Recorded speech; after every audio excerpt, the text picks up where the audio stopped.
Hello everyone, हमारे before and after series में आप सबका स्वागत है।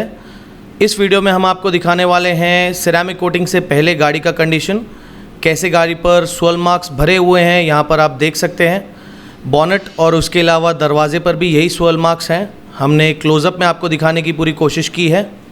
डिटेलिंग और सिरेमिक कोटिंग कंप्लीट हो जाने के बाद न केवल ही गाड़ी पर बहुत अच्छा ग्लॉस आएगा, बल्कि यही फिनिश लंबे टाइम तक बना भी रहेगा।